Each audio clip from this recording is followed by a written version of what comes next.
Pozdravljeni! V današnji oddaji Ambienti boste izvedeli, kakšne subvencije so na voljo za vgradnjo peči na biomaso in toplotne črpalke, pokazali vam bomo domiselno opremljeno majhno stanovanje in idilično družinsko hišo na robu vasi.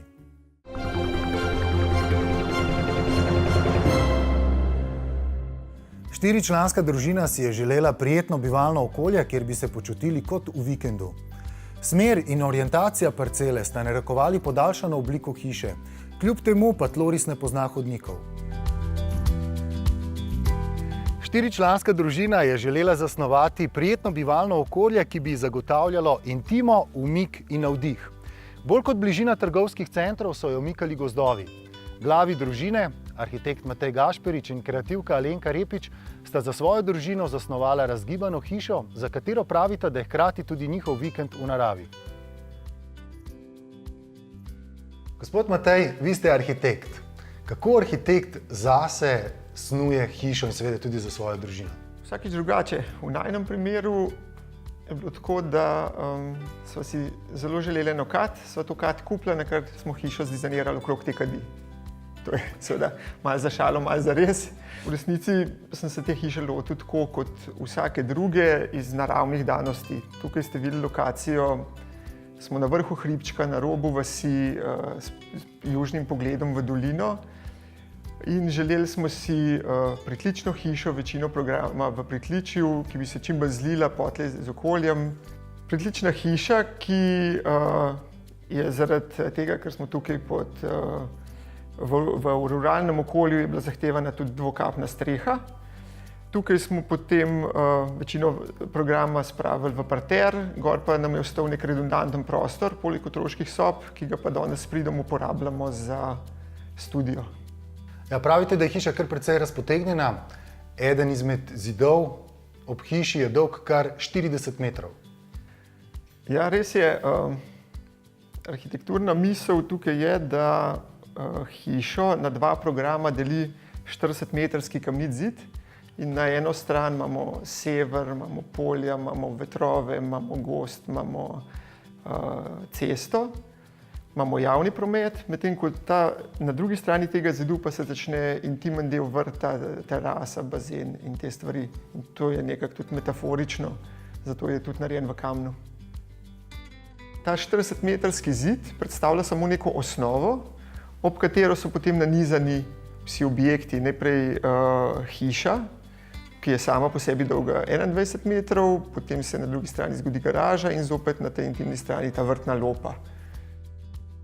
Ob dolgem zidu s cestne strani vstopimo v hišo z odprtim tlorisom, kjer se velik dnevni prostor brezšivno preliva na zunanje terase.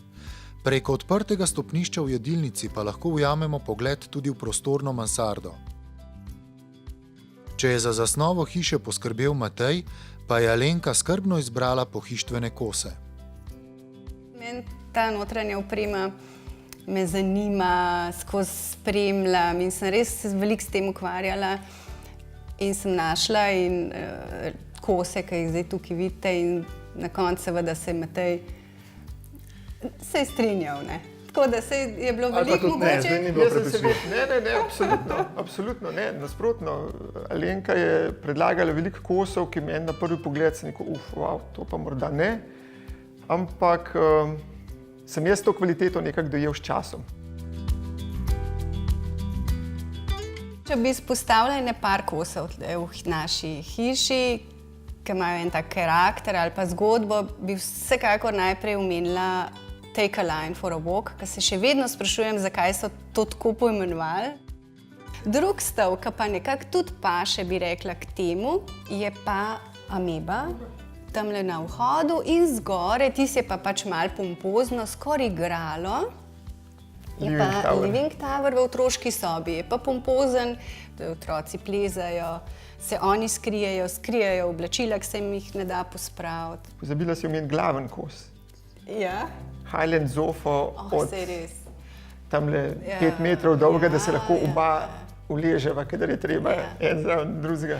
Pa še zamucka ostane. Ambientu dajajo prepoznaven karakter tudi svetila iz vitega furnirja španskih oblikovalcev. Največja različica, poimenovana Agata, krasi otroško sobo. Kot pika na i pa s stropa v dnevni sobi visi še preprosta gugalnica, produkt Alenkine oblikovalske znamke Kajita. In na kateri del hiše ste najbolj ponosni? Kaj vam je najbolj uspelo? Meni je v bistvu zelo pomembna kuhinja, jedilnica, obema. Tudi, ko sva si predstavljala, kako bo življenje v tej hiši potekalo, pa ko smo se v hišo vselili, je bil na poti že tudi drugi otrok in pa sva tako rekla, jedilnica bo tisto srednji prostor, ko se bo delala naloga, pa se bo kuhal, tamle bo en tak enosed, tako da tudi, če nekdo se tja usede, se lahko obrne proti kuhinji, jedilnici in tak krog med nami je omogočena ena taka komunikacija. In če gremo zdaj po stopnicah navzgor, pridemo v mansardni del, ki ima pa tudi zanimivo postavitev, se pravi, na vzhodno pa zahodno stran sta dve veliki stekleni površini trikotni, tudi z namenom, gotovo, sem prepričan. Mansardo smo želeli čim bolj izkoristiti in za to, da jo izkoristiš, jasno potrebuješ svetlobo. In nekako logična rešitev je bila, da odpremo kompletno špici, seveda pa to ni zadostovalo, tako da smo si pol pomagali še s celim nizom strešnih oken, tako da je zdaj dejansko celotna površina uporabna za studio, za otroško sobo, vse, kar imamo gor. Matej v prostorni mansardi snuje svoje projekte. Tu od doma večkrat ustvarja tudi Alenka. Otroka pa si delita svetlo sobo z razgledom na bližnji gozd. Da bi bila kvaliteta bivanja v teh prostorih kar največja, se je družina odločila prostor dodatno osvetliti s strešnimi okni.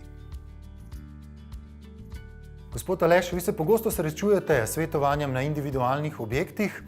Zdaj sva v neki zanimivi mansardi, kjer je ustvarjalnica, med drugimi tudi otroška soba. Zakaj so otroške sobe v mansardi tako zelo posebne? Ja, otroške sobe so posebne že same po sebi, zaradi namembnosti, ki jo pač nosijo. Se pravi, otrokom pomenijo kraljestvo v malem. Posebnost otroških sob v mansardi pa je predvsem v njihovem nastajanju. Se pravi, treba imeti dobro predstavo o tem, kaj bo nastalo iz sobice, se zelo hitro pripretijo manjše napake. Kot kakšne? Recimo 10 kvadratnih metrov velika otroška soba v pritličju ali v mansardi običajno nimata enakega volumna oziroma enake količine zraka. Zato je pri načrtovanju otroške sobe v mansardi potrebno pogledati malce širše in pustiti prostor odprt do špice. In to verjetno ni edina stvar, na katero moramo biti pozorni. Otroci so danes veliko v svojih sobah. Ni naključje, da se je v zadnjih letih pojavil izraz indoor generation, ki opisuje generacijo otrok in mladine, ki večino svojega časa preživijo v notranjosti. To pa pomeni manj vdihanega svežega zraka, predvsem pa manj izpostavljenosti oziroma zelo kratka izpostavljenost naravni svetlobi. Naj poudarim, da danes še nismo sposobni narediti umetne svetlobe, ki bi bila ekvivalentna naravni svetlobi. Se pravi, naše oko zazna 40% svetlobe, ki nam jo pošlje sonce, vse ostalo je svetloba ultravijolične, infrardeče, valovne dolžine. Še vedno tudi ne vemo, na katere vse procese v našem telesu vpliva naravna svetloba. Vsi pa vemo, da se ob lepem sončnem dnevu počutimo lepo, dobro, pozitivno. V primeru otroške sobe na tem objektu pa je postavljeno okno točno nad pisalno mizo, tam, kjer mora biti, in s tem je omogočeno branje, pisanje in učenje pri naravni svetlobi. Kaj pa v tem delovnem prostoru, zakaj so okna razporejena tako, kot so? Ja, to je zaradi same razpršenosti prostora.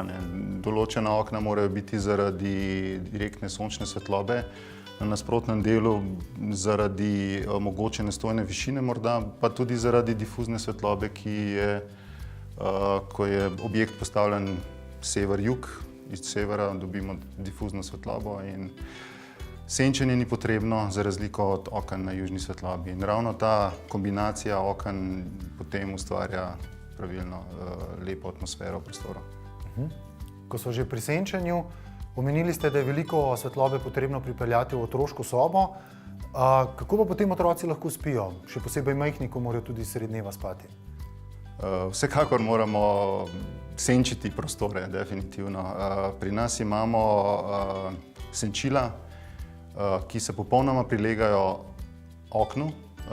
Hkrati so narejena iz materiala, ki ne prepušča svetlobe. To senčilo se imenuje siesta in je popolnoma primerno oziroma nam omogoča popolno zatemnitev sobe. Kako pa je z energijsko učinkovitostjo? Vemo, več oken, več svetlobe, več energije, več toplote, sploh v poletnih mesecih. Kako pa to toploto potem uravnavate? Zdaj, kar se tiče kontrole prekomernega pregrevanja, zato imamo vedno na voljo zunanja senčila, bodisi zunanja mrežasta senčila ali pa rolete. In ta so prava stvar za preprečevanje pregrevanja mansardnih prostorov. Če na koncu na hitro povzameva, če se ukvarjamo s svetlobo v prostoru, morda pri novogradnji, kako naj se lotimo tovrstne problematike? Vsem v fazi gradnje svetujem, da dobro razmislijo, kakšen dom si želijo oziroma potrebujejo in da poleg dobronamernih sosedskih in prijateljskih nasvetov poiščejo še nasvete strokovnjaka in na to vključijo še arhitekta. Tudi v našem podjetju z veseljem pomagamo vsem, ki si urejajo mansardo in jim strokovno svetujemo. Vse se je začelo z banjo, kot sta rekla. Ste zdaj zadovoljna s pozicijo banje, hiše, okrog nje? Kakšen je zdaj občutek v tistem prostoru, na tistem mestu, ob tistem početju? Jaz sem zadovoljen s to pozicijo že od samega začetka, ko sem jo narisal tja. Medtem ko Alenka je pa potrebovala 10 let, da je prvič šla v njo in sicer zdaj, ko se je zraven zgodila še ena manjša hiška, smo, da jim ne bi bilo njim nerodno, montirali še neke dodatne lesene zavese in je dobila ta kat tudi nekoliko več intime, tako da zdaj je pa tudi za Alenko. Ja. Nekako je bila lepa kat, ampak pri tej odprti kopalnici, ki je res skoraj vse v steklu, se nisem tako počutila, da bi šla noter. Zdaj sem jo začela pa precej uporabljati.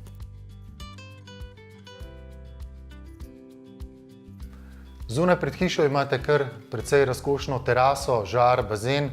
Res se zdi, kot da živite na nekem vikendu. Živimo na vikendu, a ne življenje vikendaša. V resnici sam hišo vedno dojemam tako, da se ne konča pri neki steni ali pa panoramski steni, ampak da se prostori prepletajo zunaj notri in tako je tudi tukaj in narejeno in tako tudi živim v resnici. Ne. Ko se odprejo vsa ta velika panoramska vrata, se pravzaprav ta meja zabriše in takrat pravzaprav ta hiša pride do polne veljave. Ja. In jaz tudi mislim, odkar smo se preselili, saj ta sprememba je bila počasna, ampak naš življenjski slog se je spremenil. Tudi jaz mislim, da smo se tako res, naš odnos do življenja je tako, da smo eni vikendaši, mogoče.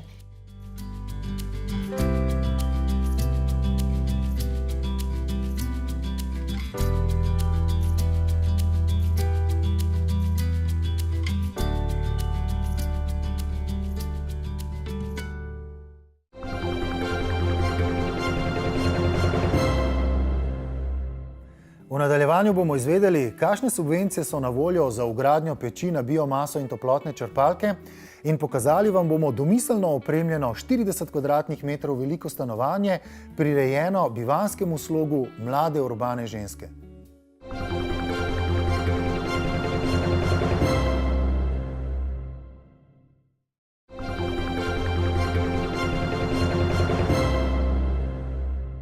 Od januarja 2017 je treba obvezno namestiti senzorje ali javljalnike ogljikovega monoksida v prostorih s kurilnimi napravami brez lastnega dovoda zraka. Več o tem in o nepovratnih spodbudah ter kreditih Ekosklada nam bo razložil energetski svetovalec. V zadnjih letih se v Sloveniji občani večinoma odločajo za zamenjavo obstoječih peči z toplotnimi črpalkami, se pravi toplotnimi črpalkami zrak, voda oziroma zemlja, voda, ali pa z kotli na biomaso, se pravi kotli na pelete ali na polena, V nekaterih primerih pa tudi z kondenzacijskimi kotli na zemeljski plin, če imajo možnost priključitve na zemeljski plin. Priporočljivo je, da se pred zamenjavo ogrevalnega sistema tudi hiša toplotno sanira, se pravi, da se toplotno izolirajo zunanji zidovi, zamenjajo okna in izolirajo tudi podstrešje. S tem bistveno zmanjšamo toplotne izgube objekta in lahko potem izberemo bolj optimalni ogrevalno napravo. V tem konkretnem primeru se je občan odločil, da zamenja kotel, ki ga je do zdaj imel, ogreval se je na kurilno olje in je vgradil nov kotel na kurilno olje in novo toplotno črpalko zrak-voda. S tem je v bistvu zmanjšal porabo energije za polovico, ker je prej bila dokaj visoka. Letna raba je bila tam okoli 3000 litrov kurilnega olja na leto, zdaj dejansko to porabo prepolovil. Kotel služi predvsem kot podpora v primeru ekstremno nizkih zimskih temperatur, da se je lahko izbrala nižja moč toplotne črpalke. Toplotna črpalka je te stenske izvedbe, uparjalnik je zunaj pred hišo, istočasno ima pa občan tudi hranilnik toplote volumna 1000 litrov, ki ima povezavo na sončne kolektorje, ki so nameščeni na strehi, tako da služijo kot podpora ogrevanju. Investicija v zamenjavo ogrevalnega sistema je znašala približno 8000 evrov in za take investicije Ekosklad nudi nepovratna sredstva do 20% zneska investicije oziroma 1000 evrov za toplotno črpalko zrak-voda ali pa 2500 evrov za toplotno črpalko zemlja-voda ali voda-voda. Možno je pridobiti tudi kredit Ekosklada za vse te investicije. Stroški investicije se bodo povrnili približno v 8 letih. Poleg toplotne črpalke zrak-voda je za stanovanjske objekte možno vgraditi tudi toplotno črpalko zemlja-voda, se pravi z zemeljskim kolektorjem ali pa z geosondo. Samo zaradi bistveno višjih stroškov investicije se občani večinoma odločajo za toplotno črpalko zrak-voda. V tem primeru se je občan odločil za zamenjavo obstoječe zastarele peči na polena z novo sodobno pečjo na polena in je poleg tega vgradil tudi hranilnik 1000 litrov. Zraven ima pa kot rezervo tudi kotel za kurilno olje za primer, da so daljši čas odsotni. Prednost vgradnje teh sodobnih kotlov je, da so bistveno nižje emisije v primerjavi s starimi kotli, potem so tudi večji izkoristki. Glavna prednost je pa, da je posluževanje, ker je dovolj, da samo enkrat na dan naložimo polena in ni treba stalno kontrolirati, kako je izgorevanje, kot je primer v starih kotlih. Pri kotlih na biomaso je pomembno, da se kotli ne kupujejo na pamet oziroma po nasveti inštalaterja, ampak da se naredi izračun toplotnih potreb objekta in se kupi prav optimiran kotel ustrezne moči, ker le tako bomo dosegli ustrezne emisije in izkoristek tega kotla. Za vgradnjo kotlov na biomaso, se pravi kotlov na polena, kotlov na pelete in kotlov na sekance, je možno pridobiti nepovratna sredstva Ekosklada in zaprositi tudi za kredit Ekosklada.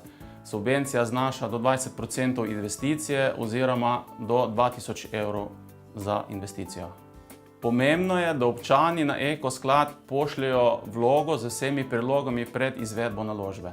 Opozoril bi še, da je v prostorih, v katerih je vgrajena ogrevalna naprava, ki uporablja zrak iz prostora, od januarja 2017 obvezna vgradnja senzorja ogljikovega monoksida. Za informacije vezano na nepovratna sredstva Ekosklada se lahko občani obrnejo na eno izmed pisarn En-sveta po Sloveniji. Vse dodatne informacije oziroma karakteristike naprav, ki so zahtevane, pa so na razpolago na internetni strani www.ekosklad.si.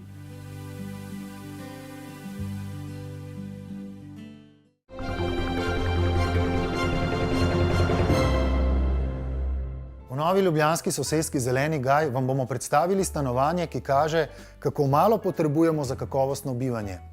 Gre za enosobno stanovanje, ki meri le 40 kvadratnih metrov, vendar svoji stanovalki ponuja vse, kar imajo velika stanovanja.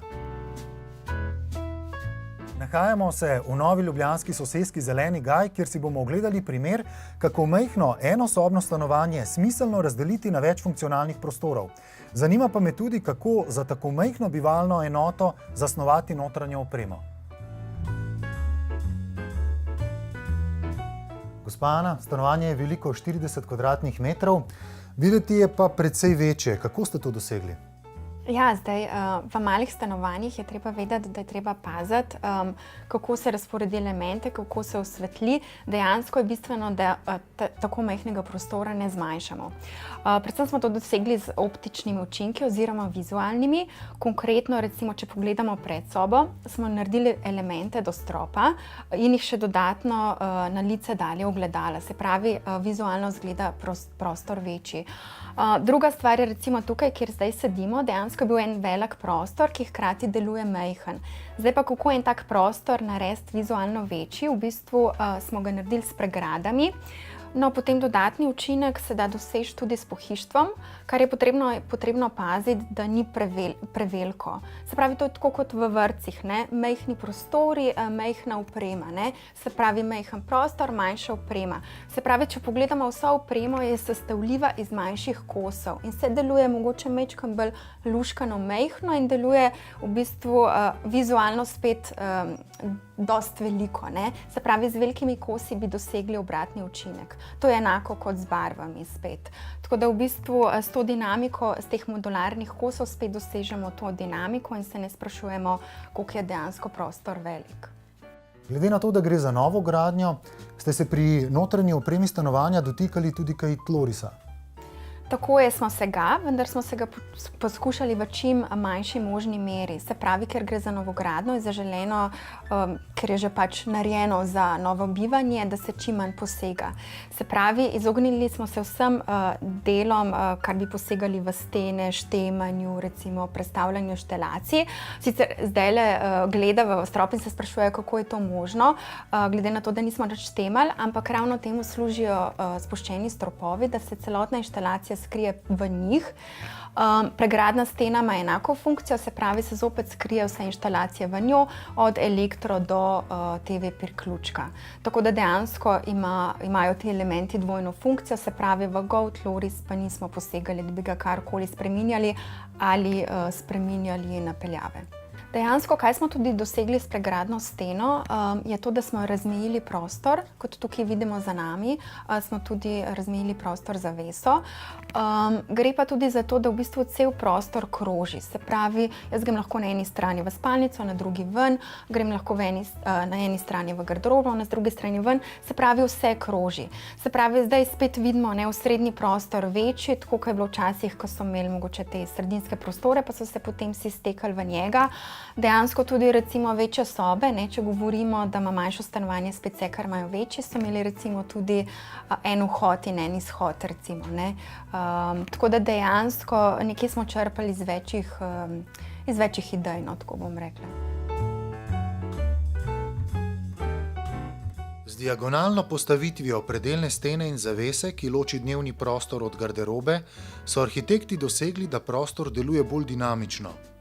V novo postavljeni steni so poleg inštalacije skrita tudi drsna vrata, ki, če je to potrebno, popolnoma zaprejo spalnico. Večji učinek prostora so dosegli tudi z uporabo preproste, nevtralne barvne palete. Komu pa je namenjeno tako opremljeno stanovanje? Zdaj, konkretno to stanovanje je bilo opremljeno za mlado urbano poslovno žensko, ki si je zaželela nekaj uporabnega, hkrati estetskega, se pravi pohištvo, ki se enostavno čisti, ki je multifunkcionalno za različne namembnosti čez dan, ki se dejansko prilagaja njej in ne obratno. Ker v stanovanju stanuje mlada ženska, so predvsem tekstilni dodatki izbrani v roza odtenkih, tako kot si je zaželela sama. Slednji se lepo podajo z drugimi nevtralnimi barvami, ki so jih uporabili pri opremljanju. Če bi v stanovanju živel mlad moški ali pa mlada družinica, bi za dodatke lahko izbrali kakšno drugo barvo, recimo modro ali pa zeleno. Gospod Luka, za kakšno pohištvo ste se odločili v tem stanovanju? Za tipsko ali narejeno po meri? Odločili smo se za pohištvo, ki je narejeno po meri. In sicer zakaj? Zato, ker je to enostavno povedano lažje. Če iščemo pohištvo v razstavnih salonih, je treba obrez toliko zadev, da se ti na koncu več sploh ne sanja, kaj bi še naredil. Če pa delaš po meri, pa takoj lahko izbereš svojo rdečo nit. In mi smo z oblikovanjem tega prostora se je kar zgodilo samo po sebi, da smo oblikovali kolekcijo pohištva, ki smo ga imenovali Zeleni gaj. In to pohištvo lahko klasificiramo na jekleno pohištvo, pa leseno, pa oblazinjeno. Oprema stanovanja s pohištvom po meri je stala 30 000 evrov. Če bi uporabili tipsko pohištvo, bi bil znesek manjši, vendar ne bistveno. Pri tem pa je potrebno poudariti, da se oprema, ki je narejena iz kvalitetnejših materialov, dolgoročno zagotovo obrestuje, saj je odpornejša in kvalitetnejša od tipsko izdelanega pohištva. Predvsem pa se prostoru popolnoma prilega. Kovinski deli pohištva so narejeni iz krivljenih in peskanobarvnih cevi. Leseni deli so iz vodoodporne bukove vezane plošče, katere površina je oljena. Nočna omarica je lahko tudi manjša delovna miza. Jedilna miza se ob dopoldnevih, če delamo od doma, hitro pretvori v udoben delovni kotiček. Lesene police in predali v garderobni sobi so pomične, tako da jih lahko prestavljamo in dodajamo po želji. Oblazinjeno pohištvo je zasnovano kubusno v obliki enosedov in 2 ožjih taburejev. Po potrebi se ti posamezni deli lahko poljubno premikajo po prostoru. Lahko pa jih sestavimo v dvosed ali pomožno ležišče. Multifunkcionalnost pohištva je na tako majhni bivalni površini izjemno pomembna, če želimo prostor maksimalno izkoristiti.